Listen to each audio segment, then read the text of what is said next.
I'll go ahead and take this adherent for this meeting. I can see that we have present Councillors Allison, Barker, Buchanan, also Councillors Clark, Convery and Cowie. Councillors Devlin and Dewar are present. Councillor Fagan. Not seeing Councillor Fagan. Councillor Ferguson-Miller is present. Councillor Freem. Not seeing Councillor Freem present. We have present Councillors Fulton, Handybode, Councillor Horsham. Not seeing Councillor Horsham. Councillor Lambie is present. Councillor Lennon. Not seeing Councillor Lennon and not seeing Councillor McAdams either. We have present Councillors Leslie MacDonald, Councillor McLachlan, Councillor Nelson, Councillors Ray, Ross, Scott, Shearer, Toner and Watson. I don't think I've missed anyone and I don't see anybody else in attendance. So with that, Chair, I'll just advise that there are some officers present at the meeting and I'll hand back to you, Chair, for the business today.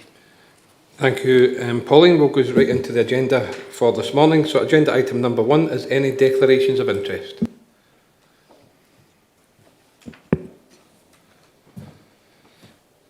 No declarations of interest. Agenda item number 2 is the minutes of the previous meeting, which are submitted for approval as a correct record. These are on pages 5 to 6. I'll open up for any questions or comments. All agreed? Agreed. Agreed, thank you. We'll move to agenda item number 3 is application P201657 as pages 7 to 22 in your pack. It's erection of 5 detached bungalows with associated parking and formation of access road in Symington and Biggar. And I'll ask Fraser to present.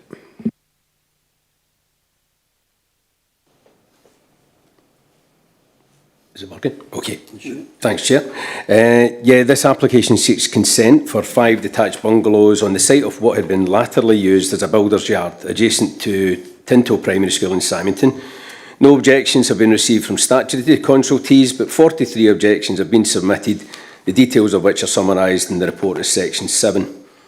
Section 10 of the paper presented to members today indicate that the proposal accords with local and national planning policy, albeit that it is noted that a section of the garden area associated with the new dwellings would extend into the rural area.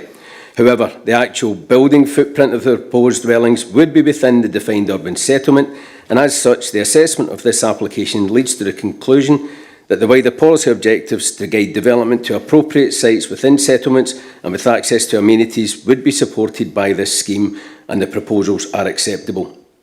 Issues raised in the representations regarding drainage, traffic generation overlooking and the layout have been addressed by the imposition of conditions which will need to be purified to the satisfaction of the planning authority before any development takes place on the site. Therefore, subject to the conditions set out in pages 15 to 20, it is recommended that this application for 5 dwelling houses in Main Street, Symington should be approved. Thank you, Fraser. I'll open up for any comments or questions. Councillor Allison. Chair, as highlighted in the papers, the Community Council have not objected to this, but there have been a number of concerns raised, which individuals have done as well, particularly around flooding. It is discussed in the paper at 10:17, and there are conditions 5 and 6 have been attached. Also at 9 and 10 there is conditions regarding the culvert. What my concern is, a lot of these are pre-start and things that have to be done prior to houses being occupied. What happens after occupation if some of the concerns regarding flooding do happen? And 9 and 10 is to do with the maintenance of the culvert, etc. How are we going to implement that? Because I'm aware elsewhere that sometimes we put these types of conditions in and we then walk away and basically they don't happen in terms of maintenance. So could you hear a little bit more about that, please, so we can try and give satisfaction to some of the residents? Yeah, thanks. And as mentioned, though, that they are pre-start conditions. I think that's information that we'll want to see provided as part of the submissions that are made to us, and that will include the maintenance around them as well. There may be opportunities, for us to continue monitoring thereafter, but also Scottish Water and SEPA will also be involved in monitoring to ensure that, that issues around drainage and flooding are addressed. At this stage, we feel as if the proposals are acceptable in terms of the development principle. In these conditions, they require an awful lot of detail between now and actually a pre-start to make sure that those ongoing issues are addressed, and to make sure that, as you say, for future residents, that they are protected in terms of a maintenance programme around the culverts, issues around how drainage are going to be addressed. So these are requirements that we will want to see written into agreements. And if proposals, if the maintenance isn't carried forward, we are as open for us to take enforcement action to ensure that the conditions are actually being met. Sorry,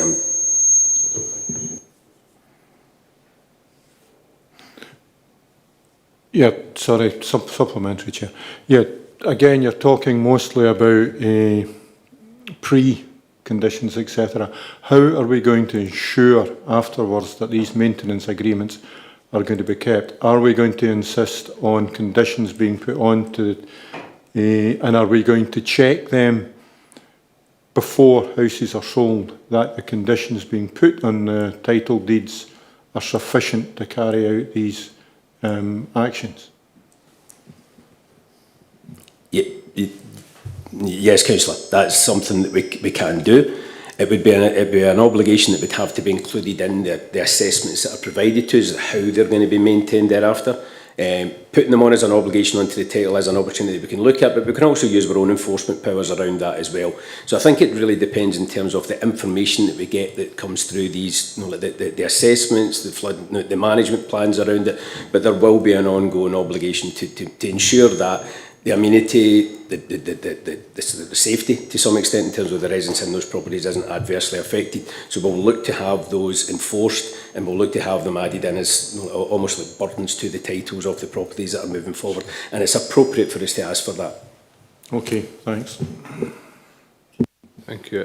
Councillor Barker, online. Thank you, Chair. Thank you, Fraser.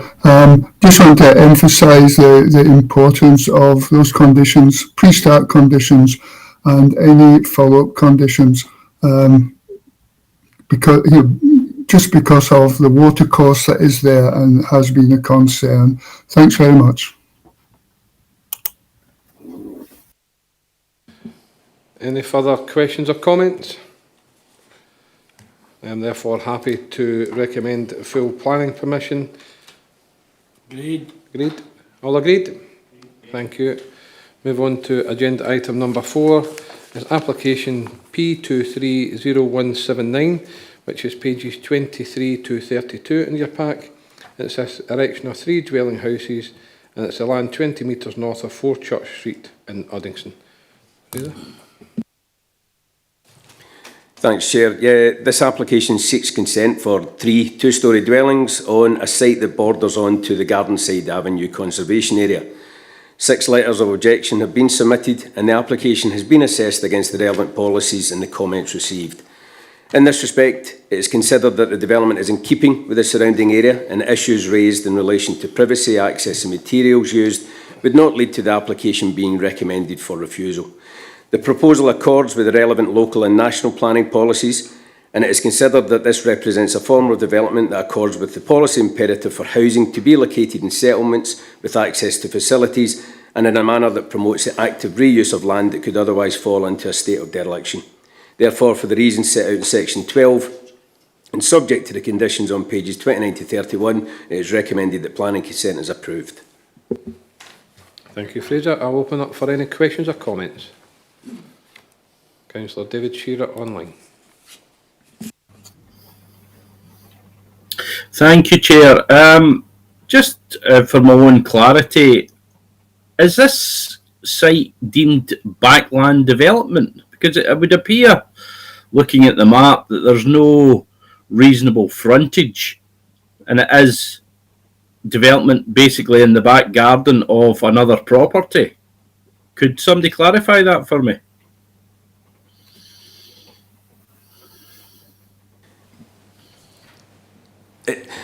I suppose it's the definition of backland development. You know, inappropriate backland development would be something that doesn't have an access. Not necessarily having a frontage onto a main road doesn't necessarily mean it's an inappropriate form of development. It does sit to the back of properties, but it does have an access that, you know, that comes off, you know, the public road. The site is there, you know, it's got access that allows vehicles to enter and reverse, you know, and come out in a forward gear. So it's not an overdevelopment in our opinion of the proposal. So, but we do have forms of development. It doesn't necessarily have to always have an active frontage, but it does have an access that allows this, as I say, a piece of land that is not at any, you know, it is falling into a kind of state of dereliction. It's appropriate form of development within an urban area. We did look to address issues in terms of there was overlooking, so there are conditions on that are attached to make sure that, you know, that neighbouring properties aren't overlooked. So, so while, you know, there can be definitions around backland development, it's the form of development that's proposed here is acceptable in planning terms. Supplementary, Chair. Certainly. So, Fraser, would that open up other sites for this type of development?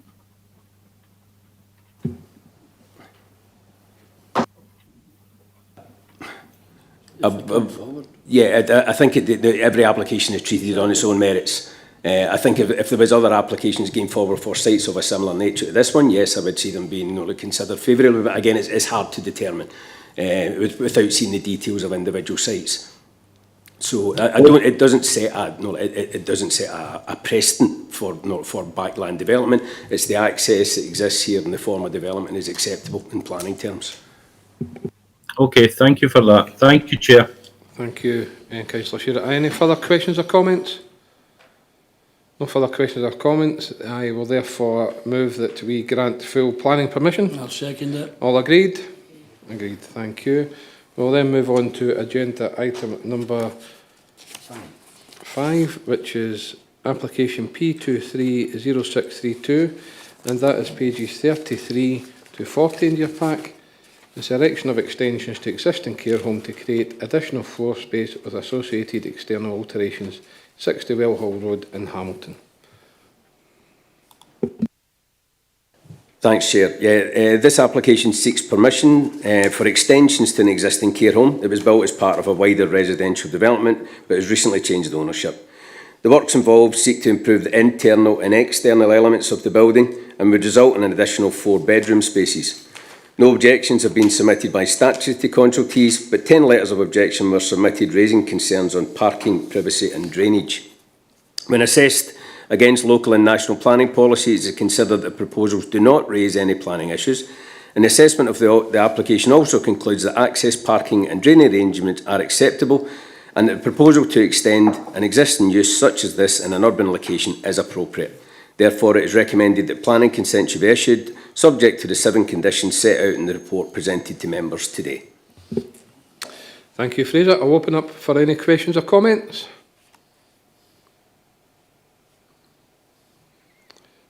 If there's no questions or comments, I move that we grant full planning permission. I'll second that. Everyone agreed? Agreed, thank you. We'll move on to agenda item number 6. It's application P230866. It's pages 41 to 48 in your pack, and it's a re-engineering of the bus station to provide 4 bus stop locations, 2 bus layovers, 4 bus shelters, bike storage, lighting, CCTV, a real-time information board and new paving at Lanark Bus Station in Lanark. Fraser?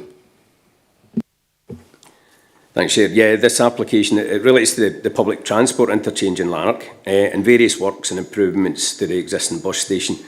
In summary, the scheme looks to create improved bus turning layout, which will allow buses to park parallel to the bus shelters.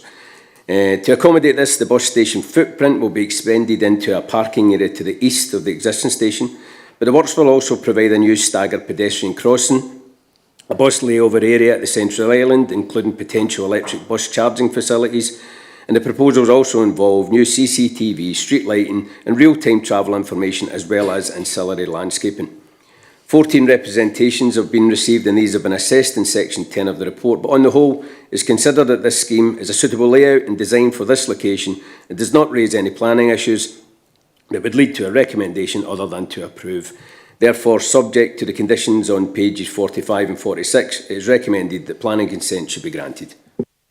Thank you, Fraser. I'll again open up for any questions or comments. Councillor Barker. Thank you, Chair. Thank you, Fraser.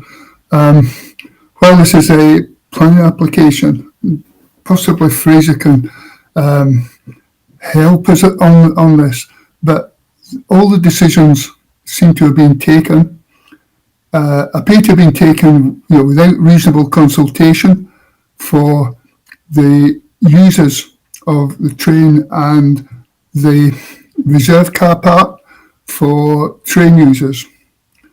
So it does make accessing the train more difficult for a whole range of people. Something like 200 metres away to a new car park, which is not reserved for train users. Now, I think the point is that none of these are planning considerations. It is the result of disastrous planning and arrangements in the past, distant past to most people, Clydesdale District Council, that there could have been a much better park and ride if conditions had not been imposed on the supermarket, a different company at the time. So I really cannot see a way forward. There seems to be no reasons for refusing planning, but the lack of consultation and the whole setup of a public transport interchange, and again outside planning, but as far as public transport is concerned, it's not really being explained why it does need a bigger bus station. But the thing overlying it all is people from Clydesdale East Ward, depending on bus services, but in trying to get there by car, is the really idiotic idea that travellers from East Ward have to drive their way into Lanark just in order to get a train out of Lanark, and it just shows the ongoing failings in public transport arrangements for this area. If Fraser can just explain why it's not a good idea, but why there are no planning implications. Thanks very much. I'll ask Fraser just to come in. I think there is a larger consultation, I believe, in Lanark that this was taken from, Councillor Barker. Some of that you've discussed there is probably not for a planning committee. That would be for another committee to discuss that. I'll ask Fraser just to come in on the back of what you've asked. No, thanks, Councillor. And I think your points are noted, and I'm aware that there has been a longer discussion going on around this site. In terms of the application as presented today, though, those other aspects aren't something that we can take into consideration in the assessment of this planning application. What we're obliged to do is really take the proposal that's presented to us today and consider if there are any planning issues around it, and know that the proposal is acceptable in planning terms. I think the discussions about public transport and the delivery of services or whatever in and around Clydesdale and Lanark Town Centre area, there'll be discussions ongoing on this one, but we really have to deal just with the planning application as presented today. Thank you, Fraser. I do know that there was a rural meeting recently convened by Councillor Allison in regards to the stag and the ongoing issues with public transport there, so I would ask Councillor Barker to take that through that committee rather than the planning committee. Therefore, is there any other further questions or comments?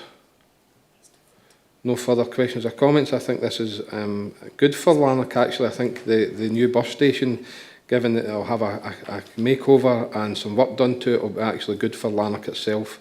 And I wish the project well, and I will then move that we grant full planning permission. I'll second it. Everyone agreed? Agreed, thank you. We'll then move on to agenda item number 7. It's application P231070, and it's pages 49 to 56 in your pack. And that's the extension of existing feed bins. It's a retrospective planning application at Roadhead Farm in Corthquan and Biggar. And Fraser. Thanks, Chair. This application, it relates to a site in the rural area. It's about 250 yards from the settlement boundary of Corthquan. and it's been submitted in retrospect as it was noted, and as a result of contact to the planning service from members of the public, the works as built were larger than what had been approved in a previous consented application. The proposals relate to an existing business in the rural area, and in this respect, they comply with Policy 29 of the National Planning Framework, as well as the relevant policies in the South Lanarkshire Local Development Plan, which seek to promote appropriate rural businesses. Concerns have been raised in objections about noise and light issues associated with the business, and these matters are being assessed through environmental services, and appropriate mitigation will be sought if required. However, in relation to the consideration of this planning application, it is considered that the application is acceptable and subject to the conditions on pages 53 and 54 that planning consent should be granted. Thank you, Fraser. Again, I'll open up for any questions or comments. Councillor Alec Allison. Comment or not directly on the application you're recommending grant for something that's already there. This is a business that has developed over the last, if I think correctly, about 30 years from basically a farm now to an industrial site.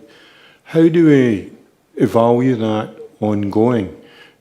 Is it a case that it can continue to grow, or how is it going to be managed?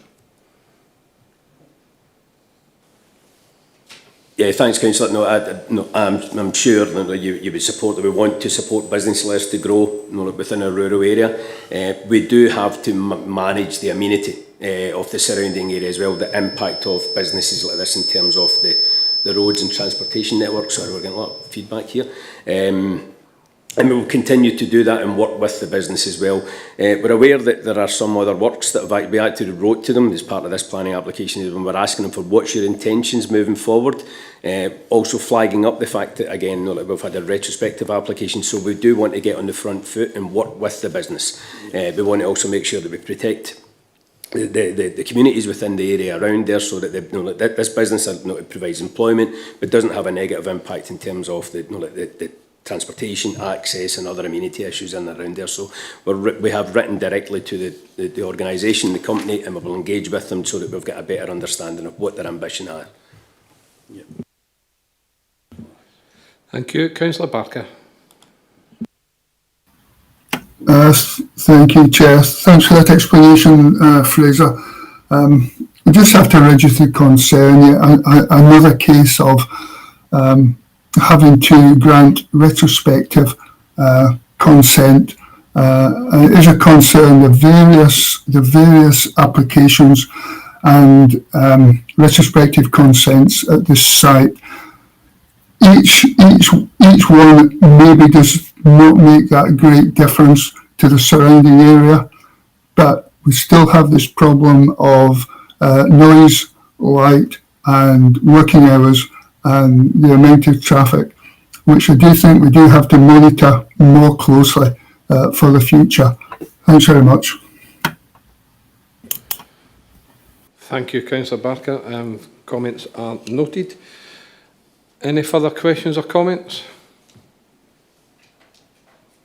No further questions or comments. I will then move to grant full planning permission. I'll second it. All agreed? Agreed, thank you.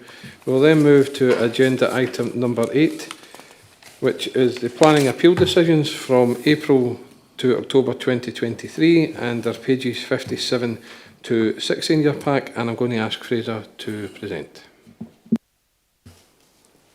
Thanks, Chair. This report is for members to note, and it's the first of what we plan to be a twice yearly update to the committee on decisions that have been made by the Scottish Government on appeals that have been submitted against decisions of the Planning Committee or other related appeals. As I said, this information is provided purely as an update to members, but it is noted that the decision of the committee has been supported by the Scottish Government reporters in all of the planning applications that have been appealed since April. Links have been attached to the report to allow members an opportunity to review the decisions and the observations from the reporters appointed by the Scottish Ministers. There are currently 6 live appeals awaiting a decision by the Department of Planning and Environment Appeals, and it would be anticipated that the outcome of these will be reported to the committee in April 24. Thank you, Fraser. As this is an agenda item for noting, however, just to be open and transparent, I'll ask for if there's any comments, but just to remember that this item is for noting, not for debating. Thank you, Chair. First of all, I'd like to thank Fraser for bringing this to the committee. It's something we've not seen before. And I want to refer, Chair, I want to ask about the first item there at 4.2. This situation was a rather controversial one at the time, long before your stewardship. I must say, Fraser, maybe questions need to be asked about the previous leadership within the Planning Department, but it was rather controversial in the sense that it was up for approval. There was lots of questions asked. There was a site visit arranged. Following the site visit, it was deemed by all members, every single member of the Planning Committee, that it wasn't a suitable application. But my concern is that the Planning Department and the Roads Department were insistent in sticking to that, even after the site visit and the comments that were mentioned. And you'll be aware, you weren't here, but you'll be aware that it was refused. Not a single member supported it. And it went to appeal, obviously. So I'm just wondering what lessons can be learned from this, Fraser. You know, it was quite clear to every single member that it wasn't a good application, and the reporter has agreed with that. So I'm just wondering what lessons can be learned internally from this situation. Thanks. Thank you, Councillor McLaughlin. I think just before I'll ask Fraser just to come, I think what we've done is we've strengthened the planning department since Fraser's come into post, and I think things are working better and more clearly. I think we have a finite direction that we have to go in, and I think that's evident of what we're putting through now, and it's coming to committee. Those are my words. I'll ask Fraser just to come in again. This is just an item for noting. I'll ask him just to come in, and then I'm going to close after that.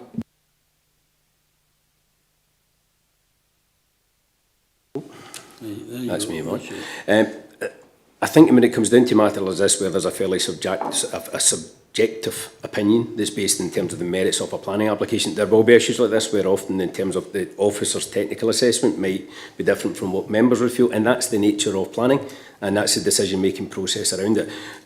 I welcome what the convener is saying around this in terms of, you know, the engagement that we've got with members of the committee, but we have to make sure in terms of the decision-making process and the role for us as officers, you know, to provide reports and recommendations to you as members. In this instance, you know, the reporter has also backed up the decision of the committee. And actually, from my impression, in terms of they've also backed up the refusals that have been put forward by the committee on all the planning applications. So I think that's a good message, you know, to be sent across. The committee is doing its, you know, its role, and hopefully us as officers are providing you with the information that allows you to make the decisions as well. But I don't think there's much in going into in terms of that particular application, but hopefully you're getting the support from us as officers. I'll give you a quick supplementary. Your indulgence. I just wanted to agree with your comments regarding the way the planning department has been run just now under, and I agree with you wholeheartedly. So that's all I wanted to say, Chair. And thanks again, Fraser. Thank you. Thank you, Councillor McLaughlin. Councillor Shearer online. If anybody else would like to speak, this is your chance, and then I'm going to close. Thank you, Chair. It's just to welcome this report. It keeps us informed of decisions and appeals, and that's got to be a good thing. I would also look forward to hopefully a similar type of report coming forward in the future, keeping us informed of planning gain that is being spent within the council. I think that would be useful for members to know when a large development is given permission and there's a certain degree of planning gain, that it should be reported back to this committee where that goes and the outcome of that planning gain. Thank you, Chair. Thank you, Councillor. I'll speak to Fraser online. My thinking is that it should probably come through finance, but it's something that I'll take forward as the chair of this committee and find where that would best lie, because I'm unsure if it would actually lie here or at finance, but your comments are noted. Councillor Lambie, and then we'll close.